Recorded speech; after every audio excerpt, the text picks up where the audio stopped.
Bismillahi wa bihamdihi. Assalamualaikum warahmatullahi wabarakatuh. Waalaikumsalam warahmatullahi wabarakatuh.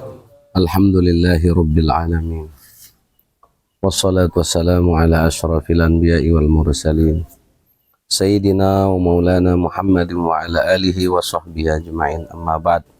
Wa bisanadinal muttasil ila hujjatil Islam Abi Hamid Muhammad bin Muhammad Al-Ghazali rahimahullahu tabaraka wa ta'ala wa adaman naf'a bi ulumihi wa barakatihi fid daraini amin. Ila an qala fa'lam anna nafsakal ma'ilata ila talabil ilmi hiya nafsul ammaratu bisu'i. Ketahuilah wahai penuntut ilmu, anna nafsakal ma'ilata, bahwa nafsumu yang condong, cenderung ila talabil ilmi, untuk menuntut ilmu, itu nafsu yang menyuruh untuk kejelekan. Ketika tidak baik niatnya, kemudian tidak menjalani bidayahnya, permulaannya, prosesnya, wa kadin tahabat, dan nafsu itu bangkit menyertai kita tatkala kita menuntut ilmu itu, muti'atan lisyaitan, itu mengikuti syaitan. Keinginan yang tidak didasari dengan bidayah, permulaan menuntut ilmu yang baik, itu hanya sebatas keinginan yang cenderung itu keluar dari niatan-niatan yang baik, baik itu lillahi ta'ala, izalatul jahli, ihya'uddin, menghidupkan agama, tidak didasarkan pada kebersihan hati jiwa, maka itu adalah hiya nafsul ammaratu bisu, itu adalah nafsu ammarah. Nafsu itu bangkit menyertai kita, muti'atan lisyaitani al-la'ini, dia akan mengikuti syaitan laknatullah alaih. Keinginan itu yang kemudian membuat kita takluk kepada syaitan. Itu yang bikin banyak para penuntut ilmu itu akhta'u tara'iqahu, salah jalan, wa taraku syara'itahu, dan dia meninggalkan syarat-syarat dia memperoleh ilmu nafi'. Fa inna man akhta'a at-tariq dhalla, karena sesungguhnya yang salah jalan itulah yang tersesat.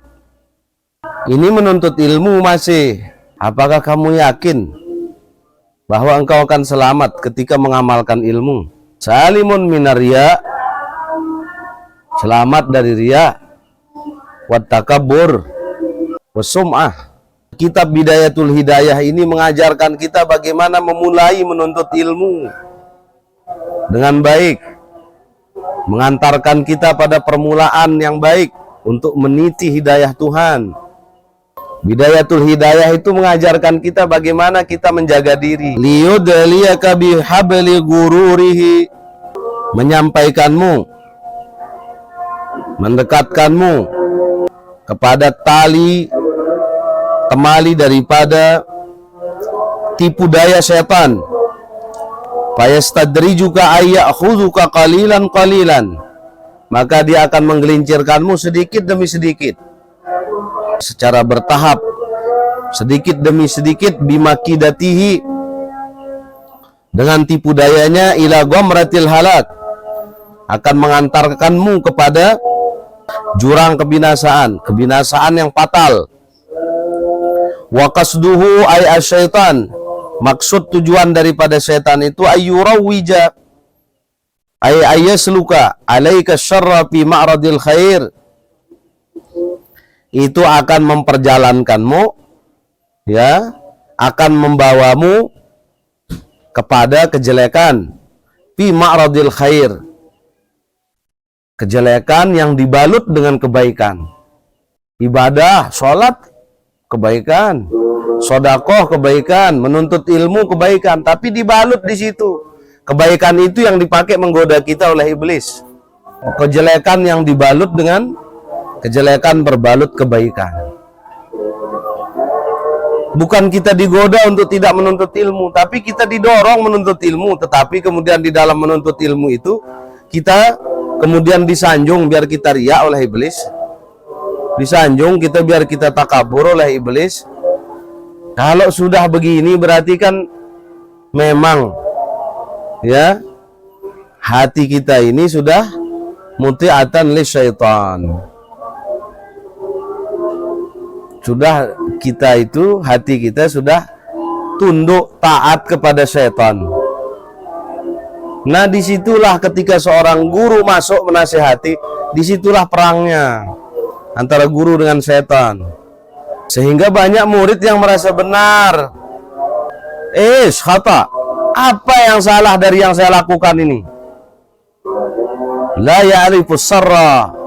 Dia tidak mengenal, dia tidak tahu sesuatu yang buruk, fi ma'radil khair, yang berbalut kebaikan.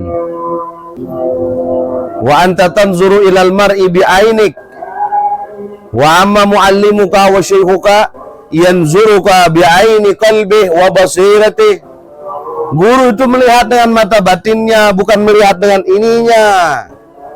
Apa yang diucapkan sebelumnya terjadi pada saat itu yang dia lihat pakai kacamata batinnya. Kalau kita akan melihat apa yang kita lihat, apanya yang salah kok saya ini lagi sodakoh kok ditegur. Saya lagi duduk di majelis ilmu kok ditegur. Maka mengetahui kadar kita, hanya mereka yang sadar itulah yang akan mengembalikan semuanya kepada Allah. Karena kita tidak tahu bahwa Allah itu menitip ilham itu kepada guru, lalu guru melihat, menyorot hati kita, menyorot apa yang ada di balik perbuatan baik kita. Dan kau bilang saya ikhlas. Zalikum qaulukum bi afwahikum wallahu yaqulul haq. Itu hanya ucapanmu dengan lidahmu kok. Allah yang berkata yang benar. Mungkin kita bisa menghukumi yang zahir, tapi bisa jadi kita belum bisa menghukum yang batin. Ya, kaila tattasi'a wilayatu asyaitan ala sahni qalbil murid, supaya kemudian setan itu tidak semakin meluas jajahannya dalam hati muridnya. Itu sebabnya karena guru itu yahfazu qalbak wa nafsak wa huwa harisun lak. Dia menjaga hati, menjaga nafsu, menjaga dirimu, dan dia menjadi pemeliharamu. Itu sebabnya dosa benda menyangkut barang ina ama, dosa yang menyangkut ibu bapak, bau terhapus si istighfar banyak-banyak, bisa dihapus dan istighfar banyak-banyak. Dosa li guru ndek na bau tekerisa, dosa kepada guru, durhakanya tidak bisa diperbaiki. Hadarus syai' alal murid taghayyuru qalbi syekh. Hal yang paling memudaratkan bagi seorang murid itu ketika hati gurunya berubah dari ridha kepada tidak ridha. Walau ijtama ulama'ul masyriq wal maghrib ayaslihuhu, untuk memperbaikinya, la yastati'uhu hatta yarda anhu syaihuhu. Tidak akan pernah bisa walaupun ulama masyrik maghrib berkumpul untuk memperbaiki itu si murid, kecuali gurunya ridha kepadanya. Ya, yang namanya mursyid yang memberimu ilmu dan mengisi adabmu. Karena kata rusdun itu perpaduan antara ilmu dan adab. Wallahul muwaffiq wal hadi ila sabilir rasyad. Kata rasyad dari kata rusdun itu ilmu dan adab. Wa ammal mursyid may ya'khudhuka ila Allah biyadihi. Itu mursyid itu yang mengulurkan tangan, yamudda yadayhi wa akhadha biyadayhi yadaik wa yasiru ma'ak ila Allah. Itu yang memegang tanganmu, dia ulurkan tangannya, ayo dia bawa kamu kepada jalannya Allah. Wa inda zalika yatlu 'alaika syaitanu Wa inda dzalika yatlu 'alaika asyaitanu fadlal ilmi wa darajatal ulama'i wa ma warada fihi minal akhbari wal athar. Dan ketika kamu sudah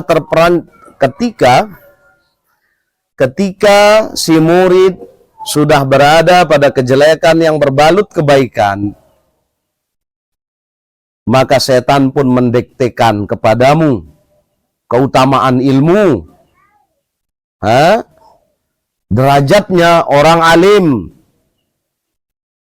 dieluk-elukan itu, dan semua hadis-hadis dan asar-asar para ulama itu didiktekan kepadamu,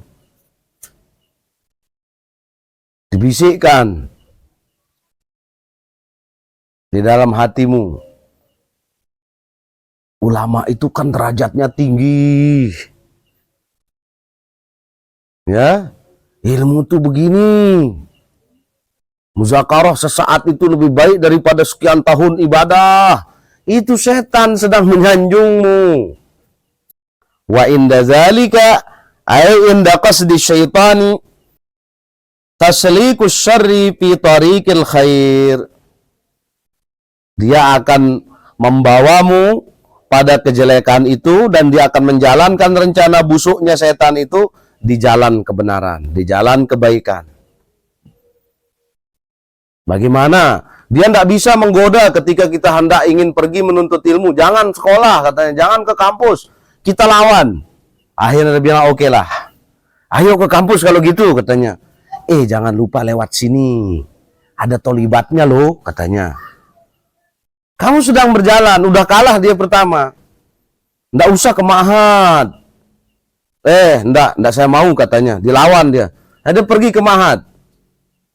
Jangan nunduk aja, lihat jalan ke depan, katanya. Tuh kan ada cewek juga kan? Jangan nunduk aja, hadap depan. Tengok kiri kanan dong. Jangan masuk lihat gerbang sana. Lihat gerbang sini biar kamu tidak terlihat. Kamu masuk lihat gerbang depan mu'alimat itu, terus masuk ke dalam kampus itu. Biasanya tolibat lewat sana. Itu tasliqus syarr fi tariqil khair. Ya.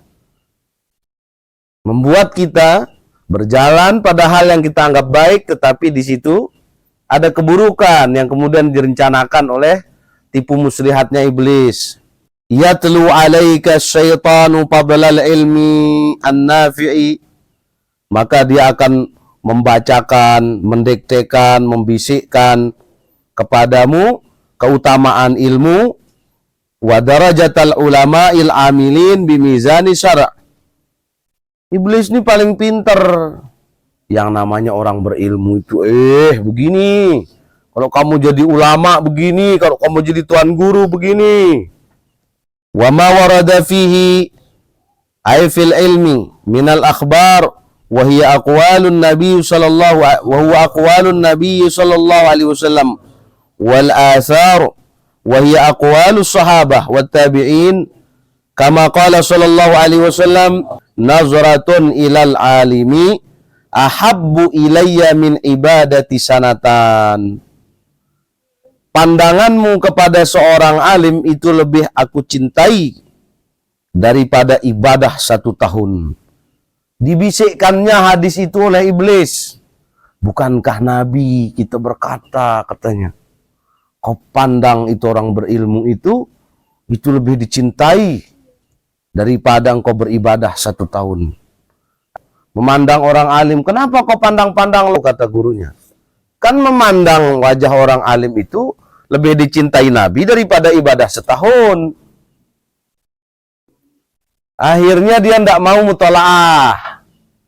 Dia tidak mau muzakarah. Tidak mau ikut mutola'ah, muzakarah. Kenali dia itu iblis. Wa qala an-nasu alimun wa muta'allimun wal baqi hamajun ay dzubabun sagirun kal ba'udi yaqawala wujuhil hamir wal ghanam al mahzulati. Oh, manusia itu kan ada alim, ada muta'allim, ada orang alim, ada penuntut ilmu. Sisanya itu adalah lalat. Rengit yang hinggap di mata mar dan juga kambing. Ditiupkannya supaya kamu merasa dirimu besar. Tapi kamu jadi penuntut ilmu, berarti kamu besar dong. Sisanya itu lalat, kecil. Itu nyamuk itu hinggap di mata hemar katanya. Itu cara iblis. Hati-hati. Wa qala fadlul alimi 'alal 'abidi sab'una darajatan ma baina kulli darajataini kama baina samai wal ardi. Setan lagi membisikkan, "Woi, keutamaannya orang berilmu daripada ahli ibadah itu 70 derajat antara langit dengan bumi." Setiap derajatnya itu antara langit dan bumi. Belum lagi kalau dia 70. Gimana coba? Akhirnya jatuh. Dulu ada seorang ahli ibadah, juga jadi pendeta. Jadi pada saat itu anaknya raja sedang sakit. Dia ahli ibadah.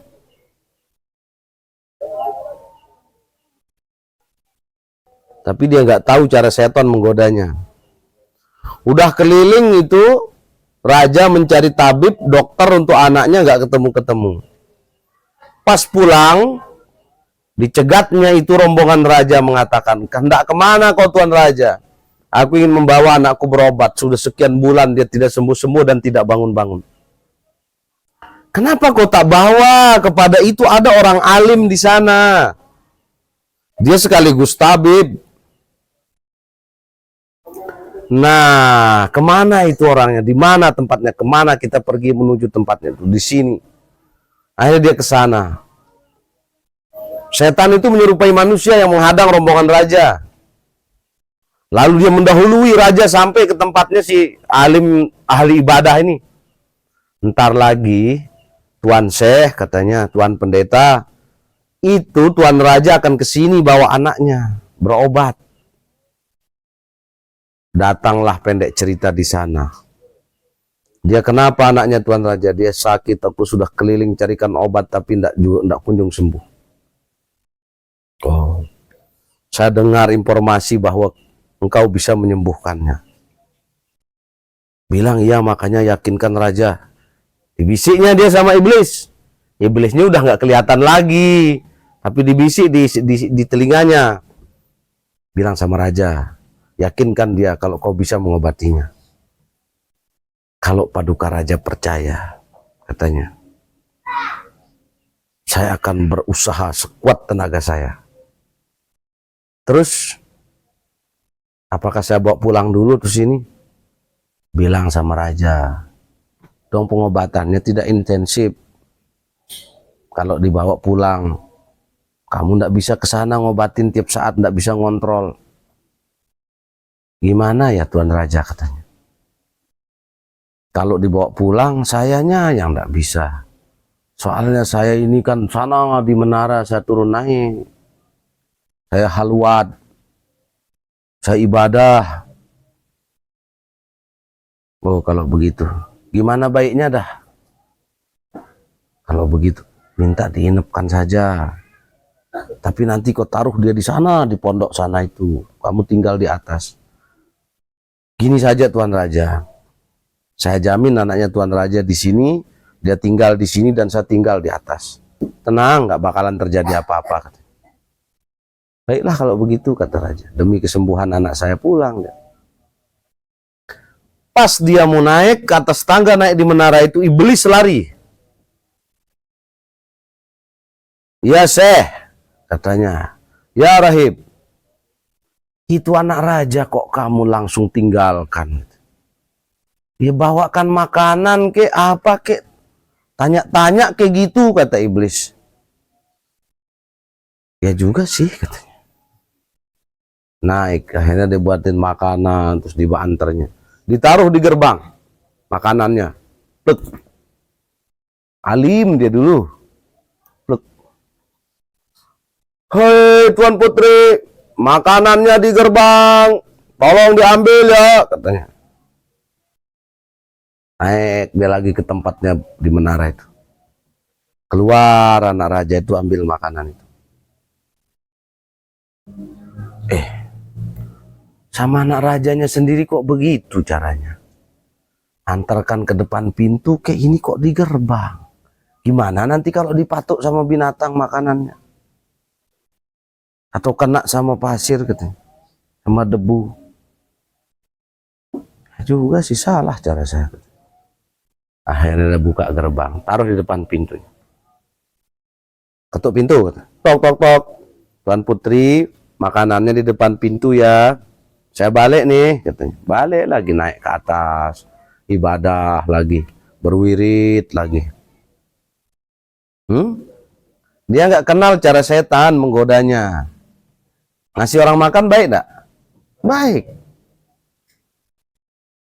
Loh, udah sekian hari anak raja di sini.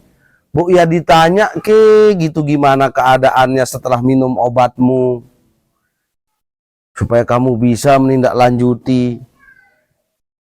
Ntar dah saya ibadah dulu, katanya. Oke bos, katanya rajanya. Mantap. Akhirnya setelah itu diketuk pintu, tok tok tok. Gimana kabar setelah minum obat, ada perubahan enggak? Langsung dia lari. Udah ya, katanya, dah dulu. Nih makanannya, nih obatnya, tolong diminum. Seret, lari lagi. Ntar dulu, kata iblis pas dia naik di menara itu. Masa gitu caranya? Mungkin ada keluh kesahnya ke juga yang lain. Apa keluhannya? Apanya masih ini gitu loh. Kok kamu cuma ngandelin obat? Coba terapi lah, katanya. Akhirnya dia duduk di dekatnya. Nah gitu dong, itu tanya, ngobrol panjang lebar. Dia kan kesepian juga, coba mungkin ada hal keluh kesahnya selama di sini. Oh ya, akhirnya kemudian setelah itu gitu dong, kata iblis. Udah mantap ini. Kau adalah abdi raja yang baik. Kamu tokoh agama yang baik. Coba mungkin ada bagian-bagian tertentu yang perlu diterapi. Dipijit ke, di apa ke, diobatin ke, kata. Akhirnya udah coba-coba megang terus. Apanya masih yang sakit, Tuan Putri, kata. Ini, kata. Boleh saya. Ujung-ujungnya sampai enak-enak. Hamil lah anaknya raja. Ntar dulu. Kok semakin hari perutnya semakin buncit, katanya. Tenang Tuan Syekh. Saya siap bertanggung jawab membantumu. Kamu tidak sendirian di sini. Oke? Itu katanya. Ya. Akhirnya udah tidak bisa ditutupi nih. Dibunuhlah anak raja itu untuk menghilangkan jejaknya. Dengan berbagai alasan. Dia berbohong lah pokoknya, lalu dikuburnya itu. Akhirnya dibongkar kuburnya itu. Ditemukan ada pisaunya pendeta itu tertancap di dada, di jantungnya si wanita itu. Ini pisaumu ini, tabib. Ya rohib, katanya. Akhirnya gimana ini? Saya akan dihukum gantung sama raja ini. Tenang, masih ada gue nih. Masih ada saya yang bantuin kamu. Oke lah kalau gitu. Udah di tiang gantungan. Gimana nih, katanya. Aku akan membantumu melepaskanmu dari tiang gantungan itu asal engkau sujud kepadaku, kata iblis. Yang benar, katanya. Sumpah. Demi Tuhan, kata iblis ini. Yakin ke? Saya nggak yakin. Saya akan bantu kamu, katanya. Pire ke ngonek kok. Saya nggak butuh lama untuk memutuskan tali untuk ini, kan tidak ada orang lihat saya. Gimana saya bisa sujud orang saya digantung? Cukup kau gunakan keyakinanmu dan hatimu. Akhirnya dalam hatinya dia bersujud kepada iblis laknatullah. Begitulah murid yang kalau di bidayah menuntut ilmunya tidak mendengar arahan gurunya. Ketika gurunya sudah tidak didengar, maka iblislah yang paling akan didengarkan daripada gurunya. Dia akan lebih taat kepada iblis daripada kepada guru dan ibu bapaknya. Hanya murid yang baiklah yang akan mendapat doa-doa terbaik dari gurunya. Wa inda zalika, dan pada saat iblis sudah melancarkan rencana busuknya itu, payastadrijuka bimakidatihi ila gomratil halak. Wa kasduwa yurawwiha alaika syarr fi ma'radil khair. Hatta yulhiqaka bil akhsarin. Sampai dia mengelompokkanmu, bisa membuatmu menjadi orang-orang yang rugi amalah. Ya, perbuatanmu itu yang dallas alladzina dalla sa'yuhum, yang amalannya itu adalah sesat. Ya, dalla sa'yuhum. Ya, dalla sa'yuhum fil hayatid dunya. Ya, sia-sia maksudnya amalnya di dalam kehidupan dunianya. Li'atba'ihimus syaitan, karena mereka mengikuti setan. Wahum yahsabuna ayazunnuna annahum yuhsinuna sun'a. Akhirnya si murid menyangka dirinya baik-baik saja. Setan itu menghiasi keburukan itu dengan kebaikan. Ya, kullunas illal alimun wal alimuna halka. Semua manusia itu celaka kecuali orang berilmu. Wal alimuna halka, orang berilmu juga masih berpotensi celaka. Illal amilun, kecuali orang yang beramal. Wal amiluna halka, orang beramal pun mengamalkan ilmunya pun masih bisa celaka. Illal mukhlasun, kecuali yang ikhlas. Hanya orang ikhlas yang tidak bisa digoda sama iblis. Al-ikhlas sirrun min asrari, kata Allah dalam hadis qudsi. Alladzi kadzabtu ala qalbi ibadi man asyau. Ikhlas itu rahasiaku yang aku tancapkan di hati hamba-hambaku. Wa yulhika an qaulihi sallallahu alaihi wasallam. Dan iblis itu yulhika ay yaj'aluka syaitanu ghafilan, lalai, melalaikanmu. An qaulihi sallallahu alaihi wasallam, daripada sabda Nabi, man izdada ilman wa lam yazdad hudan lam yazdad minallahi illa bu'dan. Siapa yang bertambah ilmu tapi tidak bertambah petunjuk hidayah, maka dia bukannya tambah dekat kepada Allah tetapi melainkan semakin jauh. Wa an qaulihi sallallahu alaihi wasallam, dan hadis Nabi, ucapan Nabi sallallahu alaihi wasallam, asyaddun nasi azaban yaumal qiyamati alimun lam yanfa'hu Allahu bi ilmihi. Manusia yang paling pedih siksanya, manusia yang paling pedih siksanya itu adalah orang berilmu yang Allah tidak berikan kemanfaatan pada ilmunya.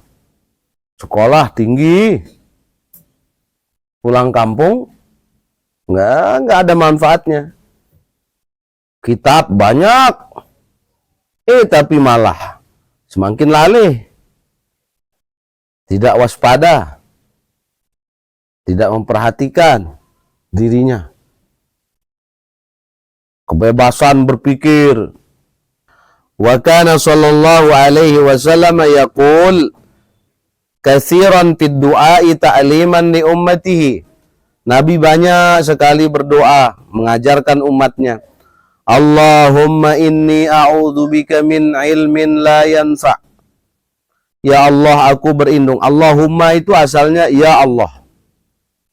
Ya. Itu bentuk lain dari lafaz ya Allah menjadi Allahumma. inni sungguhnya aku a'udzubika berlindung kepadamu min ilmin la yunfa yashabuhu amalun, ilmu yang tidak dibarengi dengan amal, itu ilmu yang tidak bermanfaat. Allahumma inni a'udzubika min ilmin la yanfa. Wa kana sallallahu alaihi wasallam yaqul katsiran fid du'a'i ta'liman li ummatihi. Nabi sallallahu alaihi wasallam berkata, berdoa dalam banyak doa beliau, sering maksudnya beliau berdoa mengajarkan umatnya, Allahumma inni a'udzubika min ilmin la yanfa.